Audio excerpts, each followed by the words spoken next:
are live on YouTube. What trains? Mega with Stephanie! You're not happy enough pulling this. Redo it. What? Redo it with more enthusiasm. No. Be happy. Do it.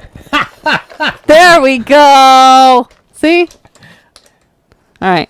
Ooh! You got my favorite one. Again? Tipsy. Tipsy. And it's Friday, so it's perfect.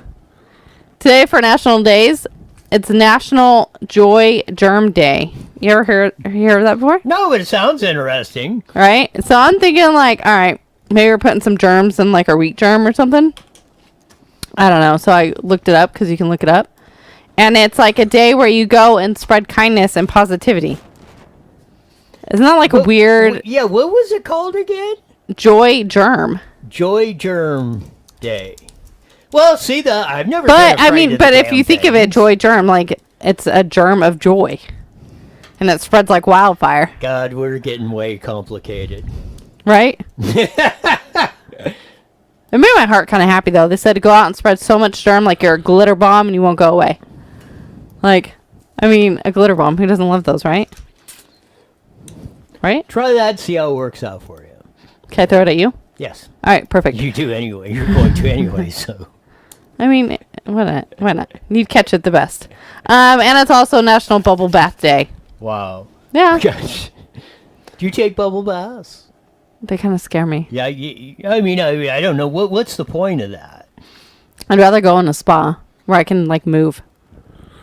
I mean, I guess it's cool every once in a while if you don't have a spa and you want that warmth, like, warm water feeling. Do you take baths? That's a weird question to ask a guy. God. Well, you asked me. I feel like I had to ask. I'm taking that as a no. All right. We're going to end it on that awkward note and go on Facebook. Well, that just got weird. It's all right.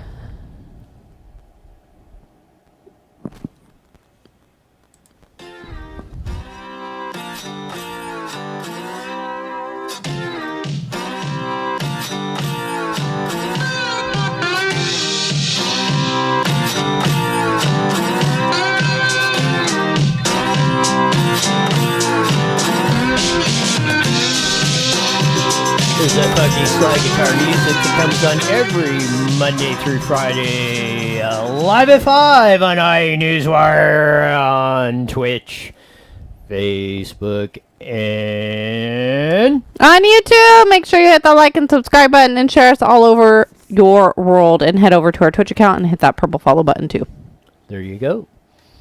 We'll see how this is we're coming to you on a Fierce Friday! I totally forgot. How do I forget it so quick? It's sad. It really is pathetic. Like, I type it too, and I still shut up. Anyways, carry on. The first law of holes is... But at least I can admit to, like, my memory being like a freaking goldfish. Oh my god, I'm back to goldfish brain. Oh, we're going to bring back the goldfish. No! Hashtag goldfish brain. Dang it. I totally did that one to myself, too. Damn it. Carry on. I'm just going to sit here and put my head down. On that, it's fun. On that, a lot of stuff to cover today. Later on, we'll have a Speedway star for a long time that's lived out here, been a Southern California icon, The Edge. Charlie Venegas will be on later on in the show.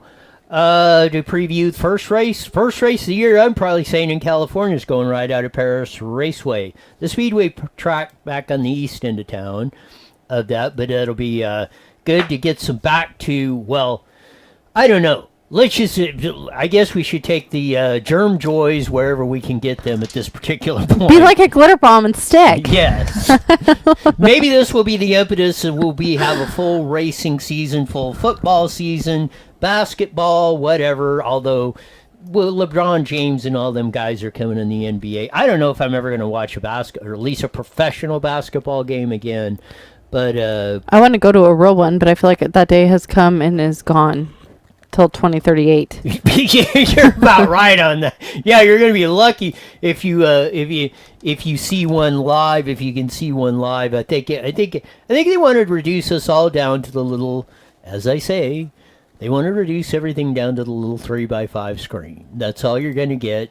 That's going to be your world. That's what they're working for. I plan on breaking mine in about a month. I'm going to regret saying that. I know that. It is. I mean, I don't know what all's going on that. We're going to do that. Trump's been permanently banned by Twitter. That's been creating a firestorm. We'll have a little bit by Dan Borgino, which we had on yesterday. We'll have him on. He's got another video clip on that.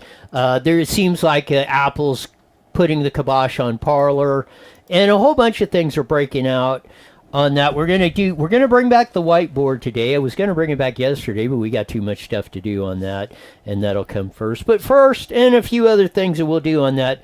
But first, the big news of the day. Well, kind of sad news, but no, not in a way, I guess. Major icon, well, I'd say probably around the world, but especially Southern California, because he was, I mean, if anybody personified the Dodgers, it was Tommy Lasorda. I mean, he spent his whole career, I think, minor league career.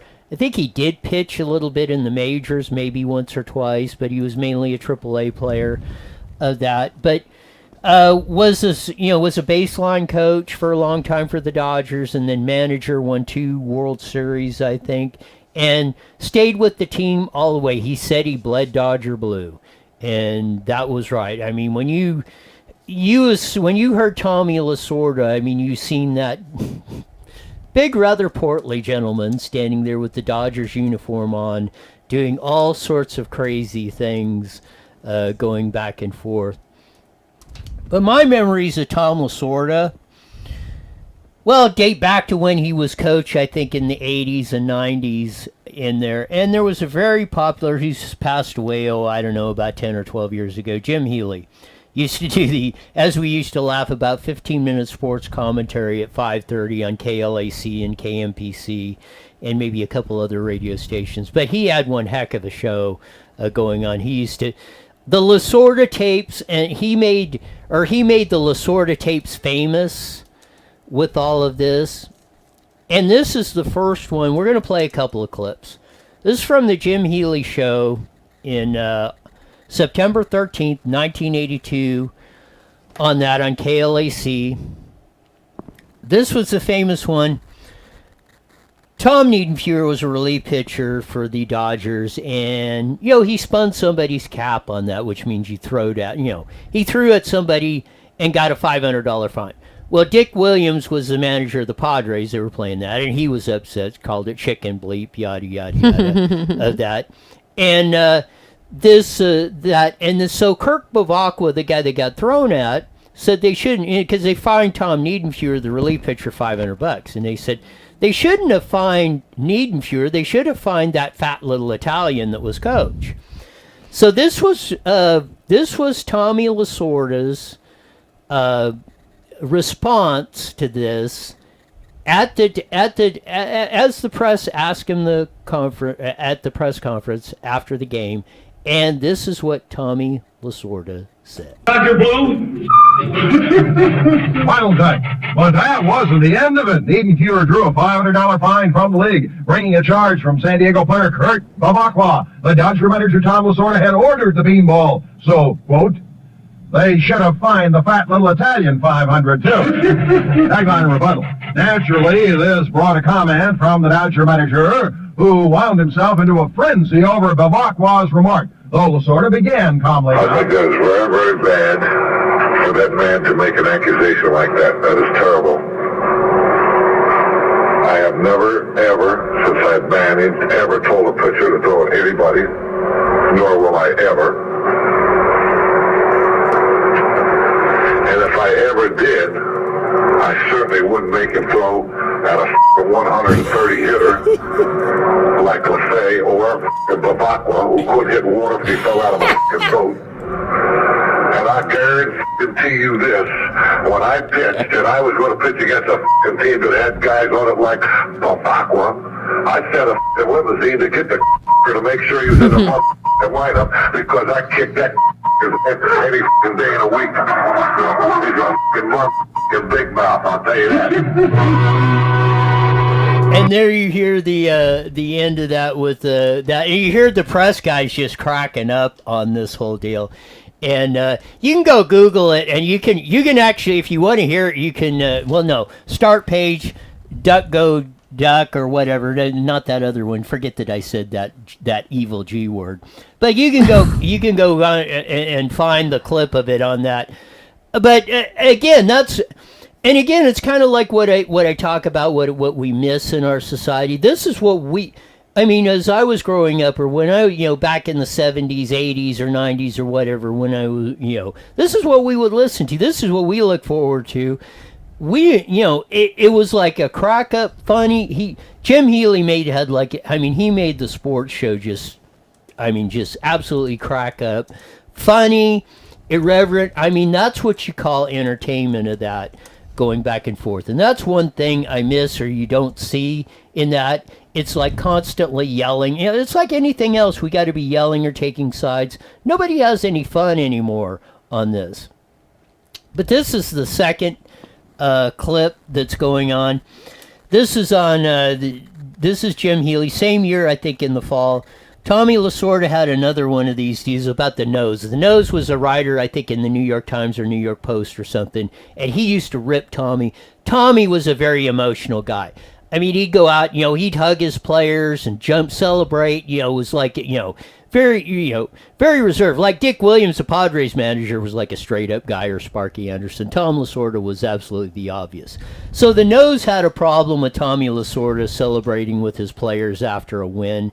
So here's Tommy Lasorda as broadcast on the Jim Healy Show back in the fall of '92. Here we go. LA Dodger manager Tom Lasorda with a pretty good summation of the past week, returning home after a 10-3 road trip a week from today, ready to make its move on Atlanta and San Diego. Lasorda saw his team win only 3 of 7 games in Dodger Stadium, fall an horrendous 8 games off the lead. Hang on. All Lasorda needed was for that New York sports columnist known as The Nose to rip him again, like the last time Tommy was floating on air after a strong Dodger road showing. I'm happy, I'm grateful, I'm proud, I'm the happiest son of a in the world. And that son of a who writes out of that Daily News, that guy they call the Nose, who says that me jumping up and down is horse. You ought to let him feel like I have. Who the is that anyway? Some guy that writes with a New York Daily News called the Nose. He says Lasorda jumping up and down. That's the way I feel when my team wins. And if I want to jump up and down when my team wins, and if I want to hug my players when they do good, I'm going to do it. I don't give a what the Nose says. Oh, shut up. So you get a little bit of flavor of what broadcasting was like back in the day. You don't, at least I don't, and if somebody knows where you can listen to stuff like this today, please let me know. Because this was, I'm not a big baseball fan or that, but I just loved listening to Jim Healy and the Lasorda tapes, because when you would interview Tommy Lasorda, they would interview Tommy Lasorda on the TV or whatever, and he'd be the most gracious guy, just straight up, nothing or that. These tapes of going on, there are tons of Lasorda tapes that go, and he would 4-letter word, everything like that, just back and forth, just like you heard in those clips like that. And that's what, again, like I say, I think that's what's missing. But that's my memory of Tommy Lasorda. He passed away today at 93. Again, stayed loyal to the Dodgers right up to the end. I don't even think he ever worked for any other organization in his entire life. And basically, like he said, he bled Dodger blue, and he bled it right up to the end. And there was probably no finer representative of an organization or was loyal to an organization than Tommy Lasorda was to the LA Dodgers. So rest in peace, Tommy, and you gave us a lot of great years of entertainment. Yeah, Neon Love Machine writes in on YouTube. He was my neighbor in Fullerton. That's really cool. Yes, that's where he lived. He lived in Fullerton. I see a lot of people on my timeline that have a lot of photos with him too, and just nothing but great things to say about him. That's really cool that he'd go out and take photos with people and kids and all that kind of stuff. Seemed like a really good man. Yes, he was. I mean, he was, like you say, he was one of the most personable guys you'd Right. ever want to meet. Right. You know, he wasn't stuck up or nothing, or give you that. But again, like I say, my memory of him is hearing the Tommy Lasorda tapes of that is just like I mean, they just, like I say, they'd make you chuckle. I mean, everybody, you could hear the press guys after they're hearing the interview, they're cracking up of that, you know, because it was, I mean, you know, it was entertaining of that. You know, you don't expect somebody to do that, but he was very great at that. And again, it's one heck of a, you know, Tommy Lasorda was one, on top of that being a great manager, even probably more important that he was just one great guy. We should make our show like that show.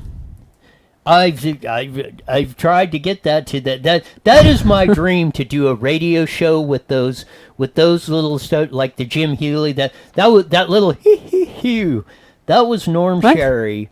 If you heard the little laugh at the end. I know that I have this photo over your face. I'm sorry. No, that was Norm Sherry, who was the manager at the LA Angel, or the LA, or you know, California Angels at the time. So this is why that little laugh is, and this is going to crack you up. So he just gotten the job, I think, at his first press conference. Okay. And one of the reporters, and this is what reporters asked back in there. They asked Norm Sherry, is being named the Dodgers, or I mean, being named the Angels manager better than the first time you had sex? And he did that little laugh. And I mean, Jim Healy did that. He played that for his whole sports. Anytime there was something funny, he used that laugh. But I mean, he was like the master of that. And Jim Healy was great. I mean, he did his whole, you see all this stuff like this and all those little sound bites and stuff that he would have. He did that whole show himself. Oh, nice. For like half an hour. He would go from 5:30 to 6 Uh-huh. on KLAC or KMPC. That's why it was that's why it was always a crack up, the 15-minute sports commentary that always went half an hour. But he would do that, and he would plug in all those vignettes like we do with a little bit with the flushing toilet or the screaming goats. I mean, he had hundreds of these things like that, or like those tapes, like the Lasorda tapes, or Dick Williams that I didn't play, that's on that clip where he says chicken bleep. Mm-hmm. You know, he would play, you know, somebody said something stupid or something that was untrue, he would play Dick Williams's, you know, he'd give it the chicken bleep. Oh no, Healy was great. We should get Pat Healy is the Channel 4 reporter, Channel 4 news reporter. You see Pat Healy, that's his son. And, cool. And his son raced briefly as Formula cars or something out at Riverside Raceway. So I know Pat, and Jim and Pat used to come down to Ascot, you know, quite a bit and stuff, along with Alan, the sports editor of the Herald Examiner, Alan Malamud, and Healy and Malamud sometimes would be up in the press box getting drunker than the skunk. Again, I just don't see, people don't, at least I don't see from my observation, and maybe I'm not seeing it all, people don't have the fun or know what fun was, or doing the experience of the things we did, you know, back in those days. It was a completely different atmosphere, way of life, outlook of stuff. And man, I pray I pray someday at least the you know, the generation now will at least get to see at least 10% of that. Why don't you bring it back? Oh, I will. Let's start with the Fun Friday show. What do we got? Test this year in the U.S. I didn't get to this yesterday, so I got it. Fun! Well, you got me the whiteboard for Christmas, so a new whiteboard that actually is, everything isn't falling apart like the old whiteboard of that. But bring up number 4, please, of that. And I just wanted to go through that. We know we've hollered 330,000 COVID deaths, blah, da, da, da, da, da, da. Now, for all y'all, the one accurate information to that, these are the last decade stats from the Center of Disease Control. You can see the link provided where they are. That's how our population, deaths per year, death rate, death per 100,000 for the last 10 years. And just look at the percentage, 0.08% death rate, da-da-da-da-da, boom, boom, boom. And then as the population's increasing, because we went from 309 to 330,000 in this decade. So we've had about 21,000 or a 7%, about a 6.5-7% increase in population over the decade. So here you go. There's the actual deaths every year. So here's the whiteboard. So we have broken down the stats on the increase in deaths per year, each year, because they're going to go up because population's going to go up. So you see from 11, 47,000, deaths from 10, 28,000 more, 13, 53, 14, 30. 2015, 86,000 increase. 16, 32,000. 17, 79. 18, 26.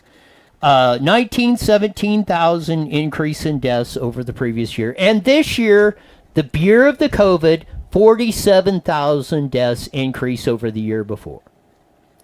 So if you take this is the number here, 45,000 is the average in this deaths we've had increase per year.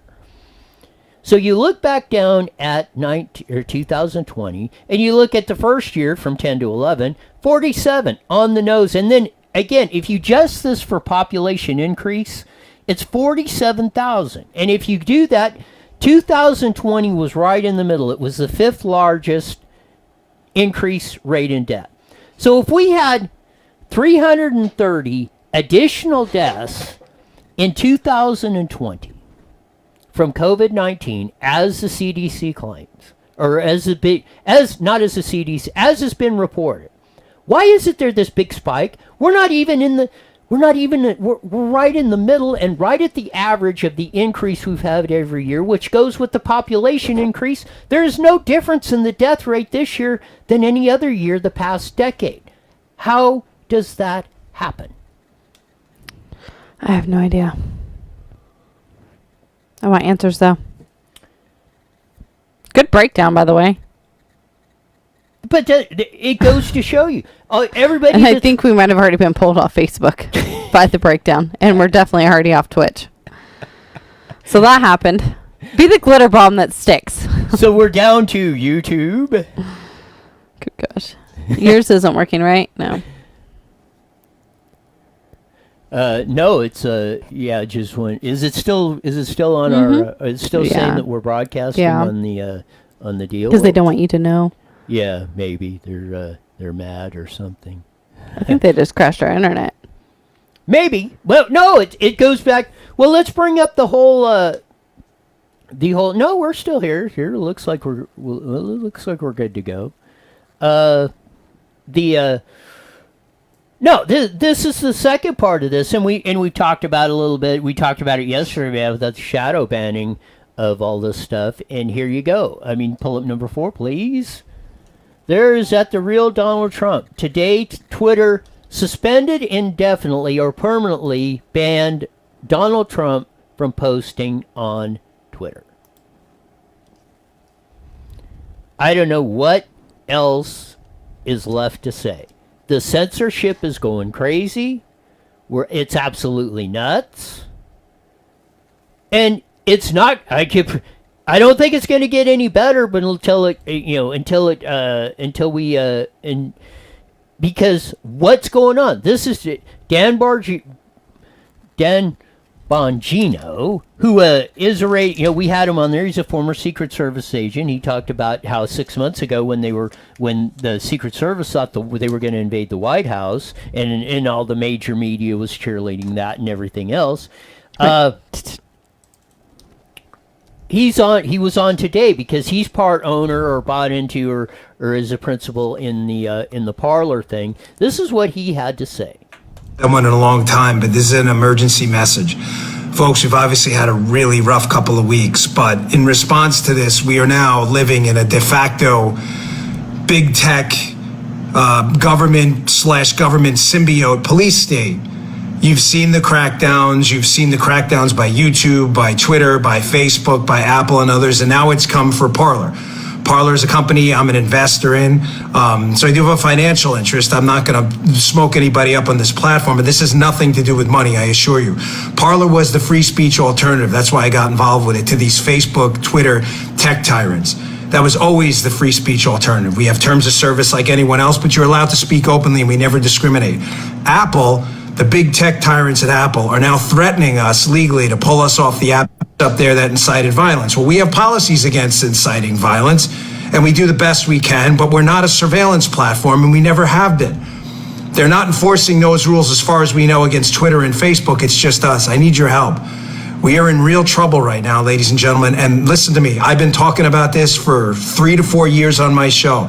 The need to construct a parallel economy to get away from these tech tyrants and their liberal overlords.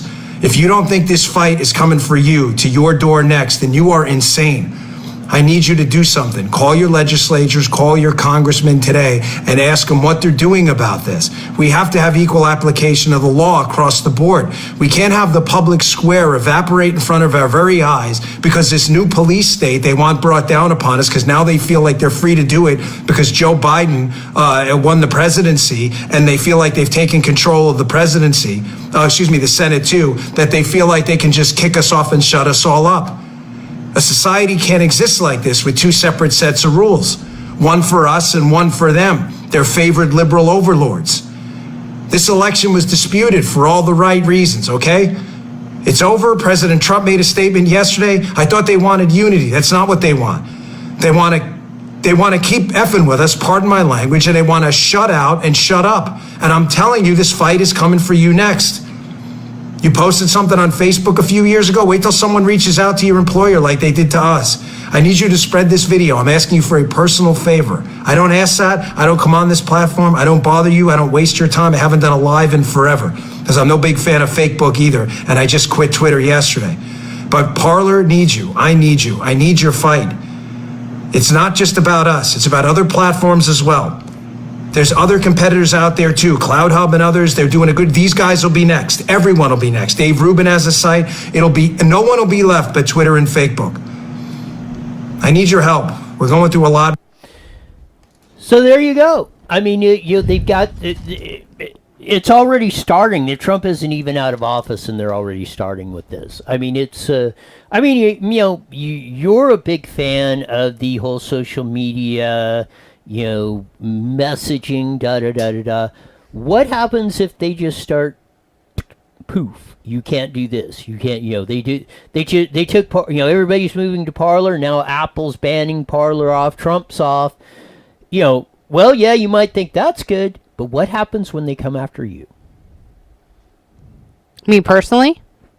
Or just... Yes. What happens when they start shutting your...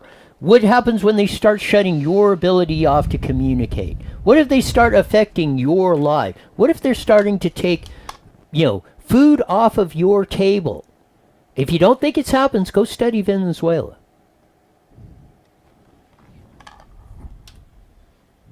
Yeah, everybody that's watching, write in and let us know. What are you going to do?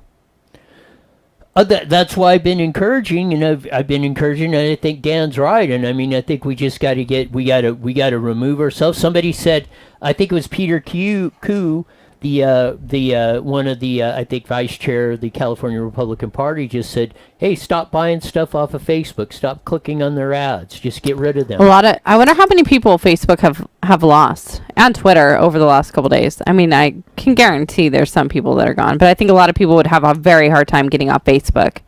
I think it's used for so many different things. And but honestly, I think people are done with social media. Like, all these new ones are coming out, but I think people are just burned out on it. I know I am.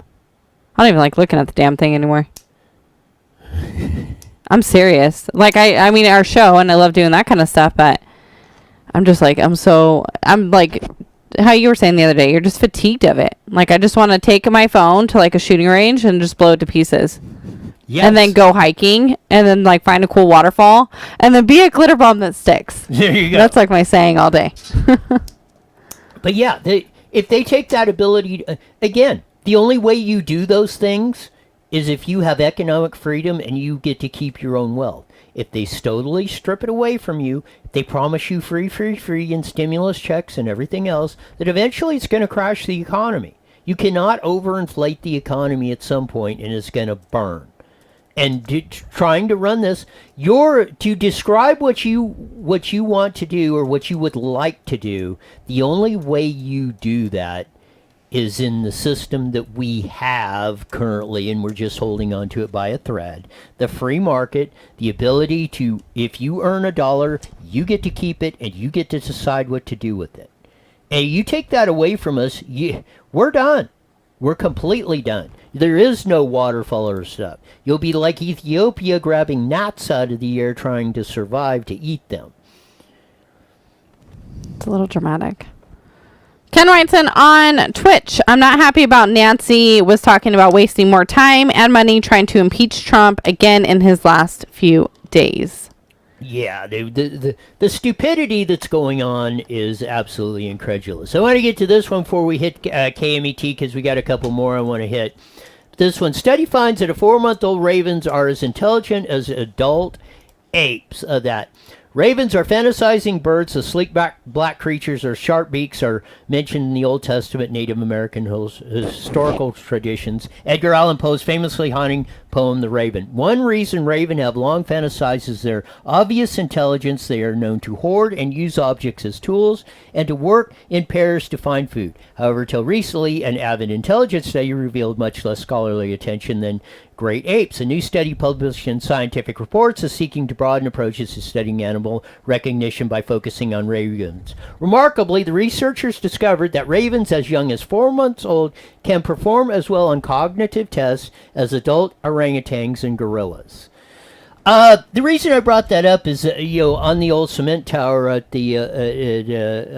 my place, the ravens had a nest up there, and one of the ravens fell out of it, and I told the story. I got it, and had it in a pen for a while. And they know what that raven. I had to put it in a pen because you would set down a tool, and you would turn your back, and that raven would have it like that. I can tell you, and they are very intelligent. You can teach them to do a lot of things on that, and it's no surprise to me that my great grandmother had a minor bird or something, and she taught it how it had a little piano in there. Shut up. Taught it how to play the piano with a beak. Taught it how to sew. No way. You're lying. No, that's my memory of things that I saw when I was a kid. Is that you actually went out and did something? You're at your grandma's.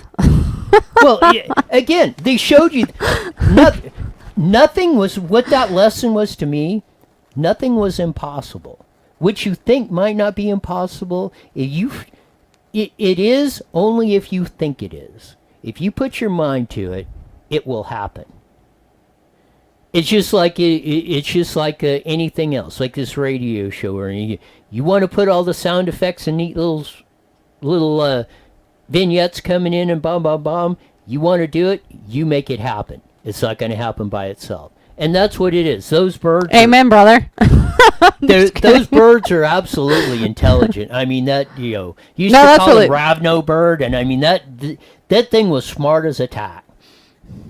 Diane writes in on Facebook, the only reason why they want to impeach is because that would stop him in 2024. Well, yeah, I think that would if he was impeached and removed from office, I think he would do that. But they got to move really quick. They only got 12 days left, and then there's all the holidays in between or weekends and that. Not that they couldn't call a special session, but at this point, what's the point?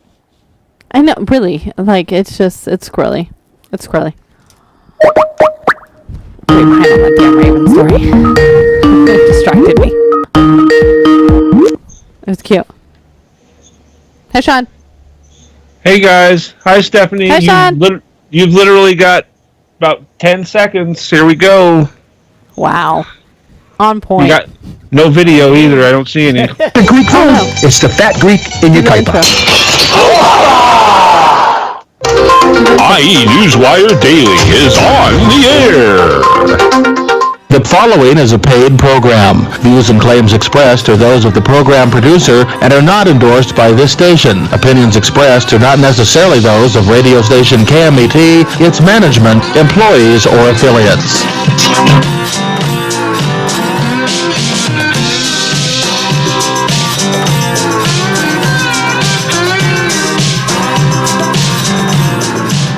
There's that funky slide guitar music that comes on every Monday through Friday at 5:30 on the Monday at 1490 AM.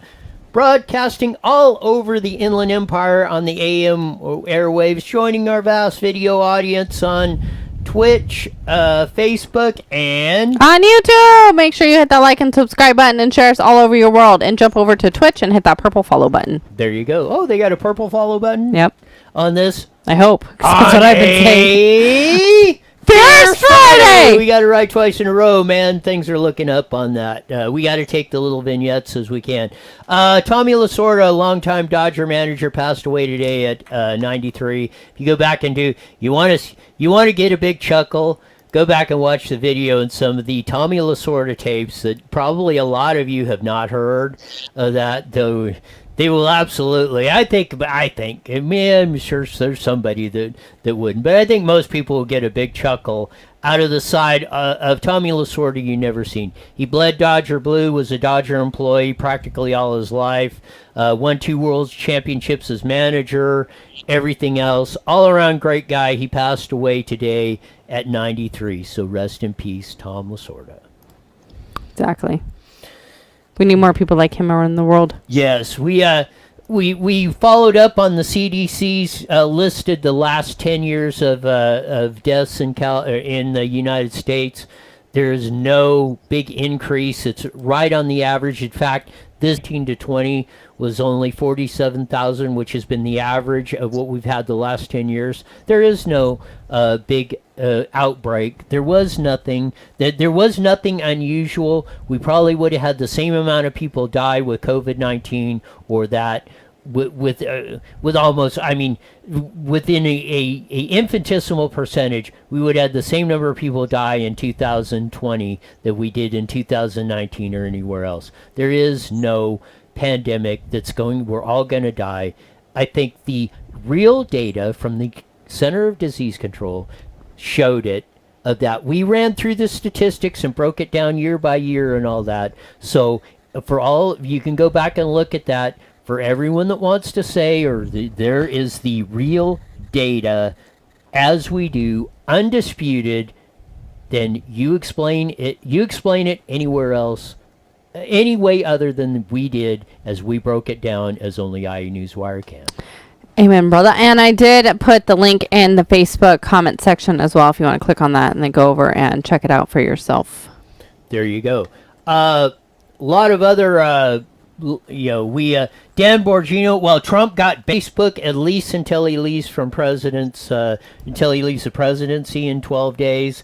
Dan Bongino put out a big plea. He's one of the ones in Parler. They just got banned from Apple. Anything the apps on Parler are now not able to stream on that. It's getting flaky. I mean, they aren't even waiting till Joe Biden's sworn in, and the 2 Democratic senators from Georgia, or 2 newly elected Democrat senators from Georgia are sworn in. We're in for a heck of a ride. I mean, I think I think it's just so petty. It's so immature. It's like these grown men are throwing a little tantrum. It's kind of funny. Yeah, wait till all the owners of the media pages. Wait till you see what happens if they what they have in store. This is just the first minor salvo that's going to be hit. We will cover it all as we come through the year on that. We brought out the story of the Ravens. How they are intelligent. Very ones. I've had them before, and I told the story about the injured one I had for a while. And it wasn't news to me that 4-month-old ravens are smarter than adult orangutans. Those birds are really intelligent on the system. One thing that you sent in that was quite shocking, at least for me.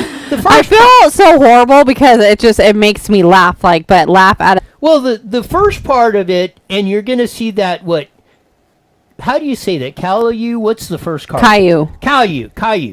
Yeah. I could see a smart-ass kid, going around, yada, yada, yada, for that. Okay, that's no big deal.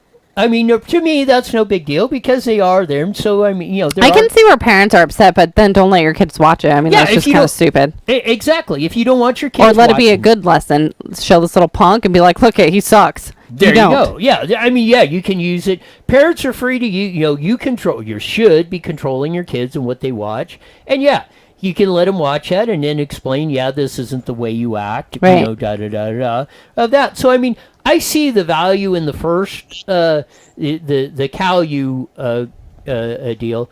But what comes on next, and I don't know if this ever makes, that was about as bad. I think it has 13. As bad as that Netflix one that got banned right off the deal that we ran, about a month ago? This is worse. This is way worse. Exactly. That of that. But here we go. We'll play a little bit of a video of that coming up here. And we want to get your opinion on it. Yeah. This one's going to be fun. The animated advertisement for birth control. Alex Wilder says she put the kibosh on her kids watching the show after a year. What was most annoying about the character? His voice. It is very whiny. What, Mommy? Even little Ava complained. Any opinions about Caillou? He cries a lot. He cries a lot. Critics have been known to hijack the theme song with new lyrics. Who me do not really know. Maybe it's time to go. Caillou may be gone. Now this is really. But we bet he won't be replaced with the new kids show making waves in Denmark. It's about a guy in a striped onesie with an astonishing male member, capable of feats like suspending him from balloons and igniting the barbecue, even saving kids from a lion. Reactions ranged from sick to it's glorious. The show is aimed at kids ages 4 to 8. Denmark's public service broadcaster, DR, said, "We've recognized young children's growing curiosity about their bodies and genitals. The hero's always having close calls. For instance, when a neighbor almost trimmed more than the hedges, can you believe imagine being able to play badminton against yourself. At least if you get beaten by your own manhood, no cause for a tantrum." Genimos, CNN.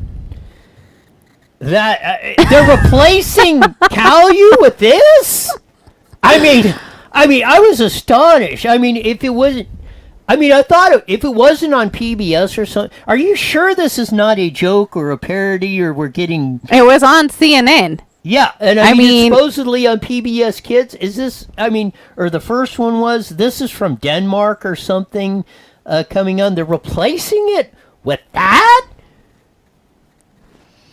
At least kids can learn their things can be magical. Oh, yeah, they need to be learning that. But then I'm like, how many kids are going to be tying balloons to their... Yeah. And trying how'd you like to be going to the emergency room because your kid's watching this? And trying to light a barbecue. Yeah. Or somebody goes and they're showing their play. Well, maybe the hedge trimmer whacks it off. What the hell kind of message are you sending? We had the deal of where the guy whacked his own off and flushed it down the toilet, allegedly, but that's doing it to yourself. Not a kid's cartoon. Like, that is that is very disturbing. Like we said before the show, maybe have like a group of people where you're kind of like sitting around a fire pit drinking and like, wouldn't this be a crazy show? But to actually execute it and it be out there, like my kids would never watch that. And if they did, they're going to be teenagers and be like, what the hell is this? Well, at least even as a teenager, you would be at least somewhat capable of understanding. That's the weirdest thing they've ever seen in their life is what is going to be instilled in my children's brain. Yes. Because that. I hate to belabor the point, but this is where we come into society that we're... the first parent comment that was there, this is sick. I would like to talk to the person that wrote This is Glorious. Yeah. And then you have the whole gender thing. Like, when is that going to break out of people being pissed off about this? Then imagine if they came out with stuffies, like little stuffed animals for children. How are you going to cuddle up with that? I don't. The blankets and sheets and all the little types of like things they could sell. I can only imagine.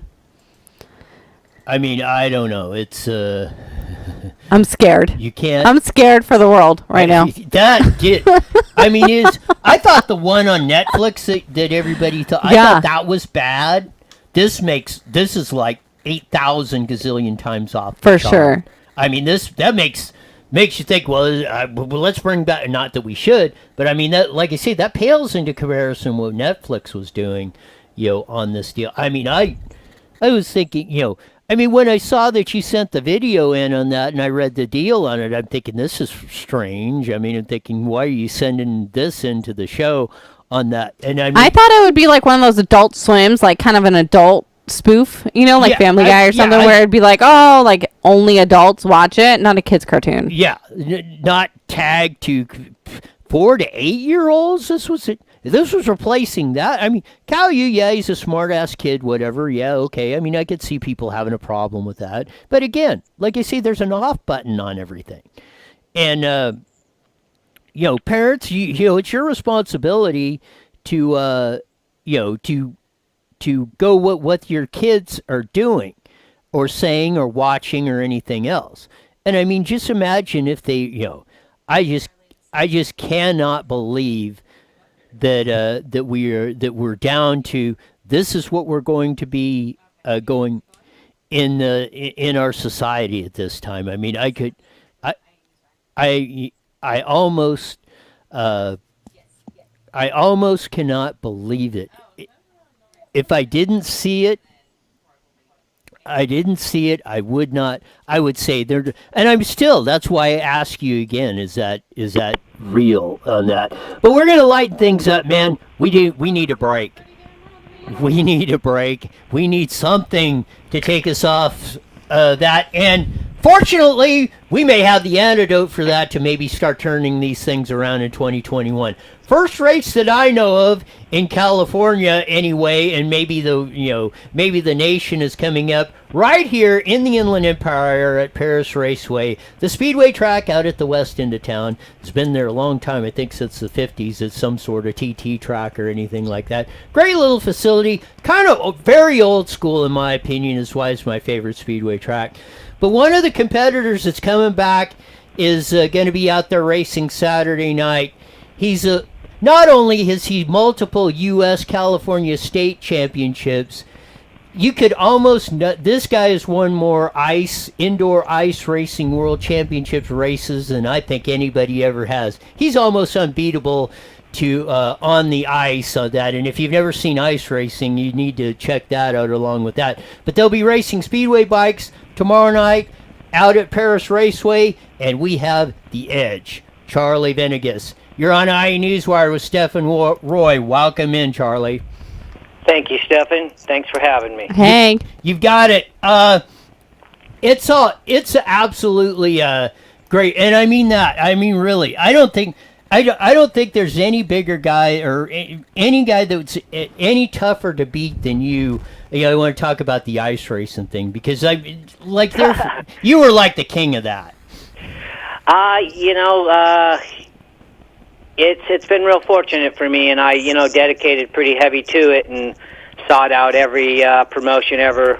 I did that because in the beginning of Speedway, I was a dirt tracker from the Bay Area, Lodi, Sacramento, and even before that, BMXer coming to Southern California, actually winning, I believe, the Mongoose Grand National in '76, the first NorCal kid to ever do that.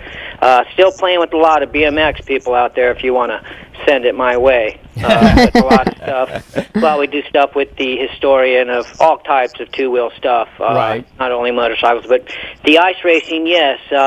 Every single type of organization, Herb Spivey in the Bay Area, Oakland Coliseum, the Cow Palace, Evel Knievel, my hero, was there. So I didn't have a lot of dirt speedway in my first season, so I went right out into the ice and, helped a lot with that. But anyway, yeah, chased it down 20, I think at least 20 championships I've won all over places into Canada. I've taken my friends, done a lot with a lot of business. Again, go into different towns and meet up with a car dealer, a tattoo guy, a tax guy, and you got 5-6 sponsors. You leave, and again, it's been real good. But again, dedication always pays off. One hard thing is, for people to actually dedicate to such a thing. Speedway in itself is a very, very intricate, small sport, and the only way you get forward is dedication. And I've given up so much. Family, where I live, how I've done it, and my family's all north, south, everywhere. People, again, when I say family, people across the pond, that again have given their hearts and souls to Speedway riders and guys like me, which allows us to, take in, the championship stuff. And again, yeah, it's been really good. I'm hoping it's going to really be an official Guinness Book of World Record, and again, still fortunate to still be. I had my last ice race up in Seattle area. You can check it out. Venegas wins there with a good friend people may know in Speedway, Randy Bideau. But that was my last one, unfortunately. As you said, it was exactly like my hero movie as a kid, Rollerball. The dude was so good, they whined and cried because he won so much. They had to kick him out or figure a way. So, yeah, that last night, if we could actually show that on film, that was really cool.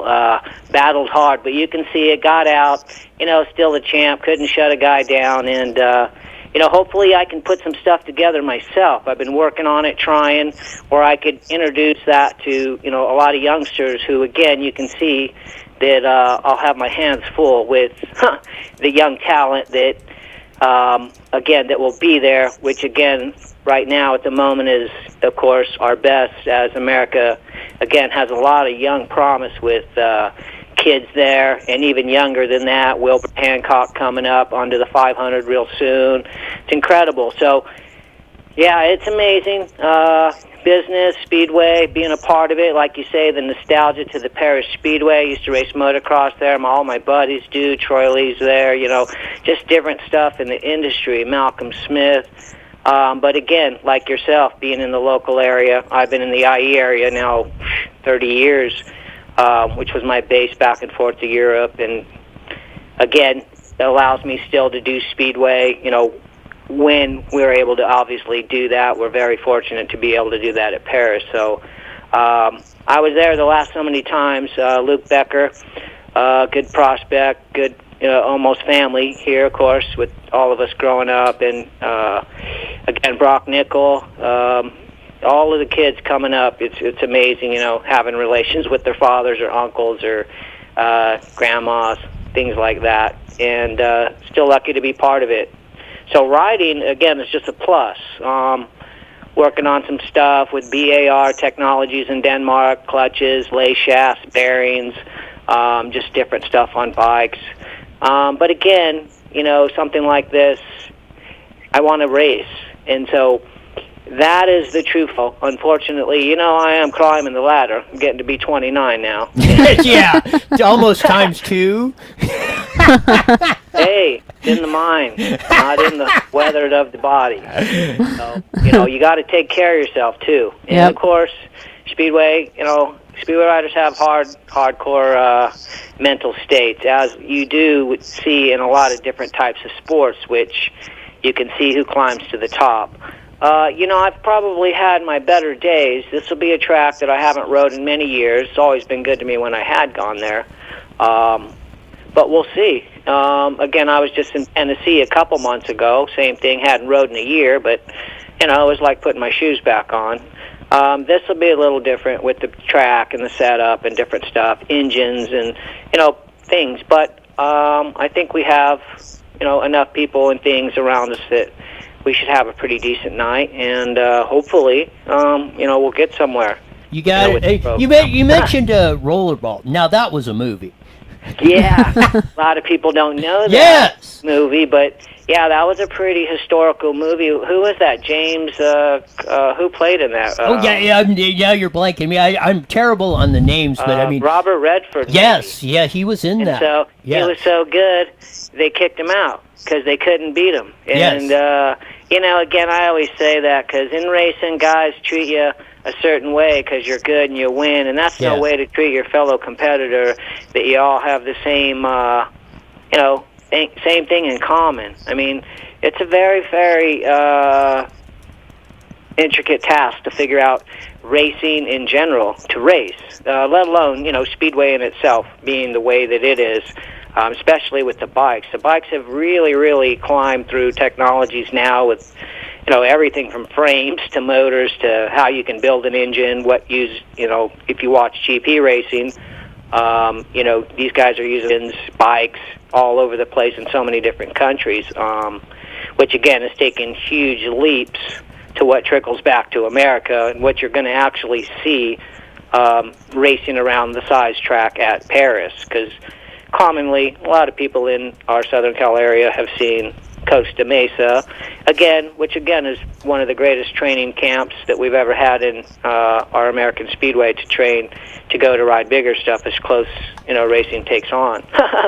So, again, it's on and on. Love Speedway, love racing. I grew up in a road race family, rode the mile, rode pretty much everything, had a factory, motocross sponsorship as a kid, Ponca City, a lot of the stuff. So, yeah, Speedway was the last frontier after college.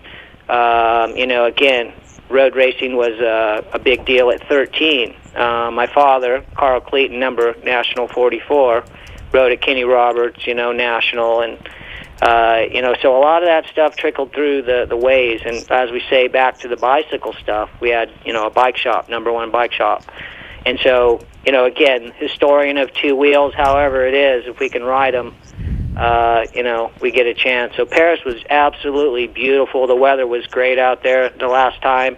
And so the last time I was there, I had wished that I had, signed up. But, as times go and things... Yeah, that's what I was going to ask you. How did the great promoter out there at Perris Raceway, Steve Evans, talk you into running tomorrow night? Well, it's very hard to talk me into anything without shaking the cup, really, honestly. But, you got to go ahead and support something that's been good to you for many, many years, as a lot of people have, and, giving back to fans. And, Steve's trying to do what he can, for American Speedway. For Speedway, well, if somebody wasn't doing it, or if he wasn't doing it, someone else would probably be trying to do it, as Dave Joyner is, as Kelly Inman is, because, again, it's a very, very back pocket sport.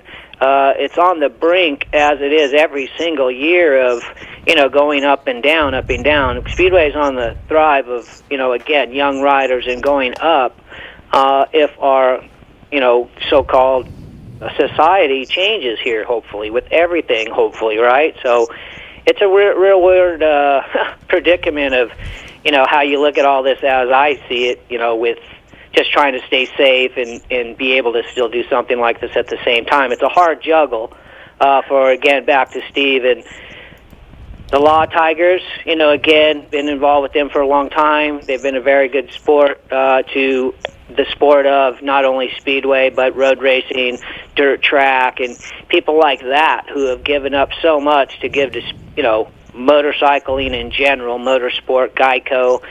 These are all people, again, who are right now hurting, where if you can get a race in and do something to kind of help support, or maybe, give them a little support. Because, again, it's hard for people to involve themselves. So, again, be there with the Law Tigers. And, again, just kind of doing my little part to promote and do things for... and hopefully I'll win one or two. There you go, out there. That yeah, you bring out a very important, not only Perris Speedway, but like the Law Tigers and all the sponsors that bring this in these tough times that are doing it.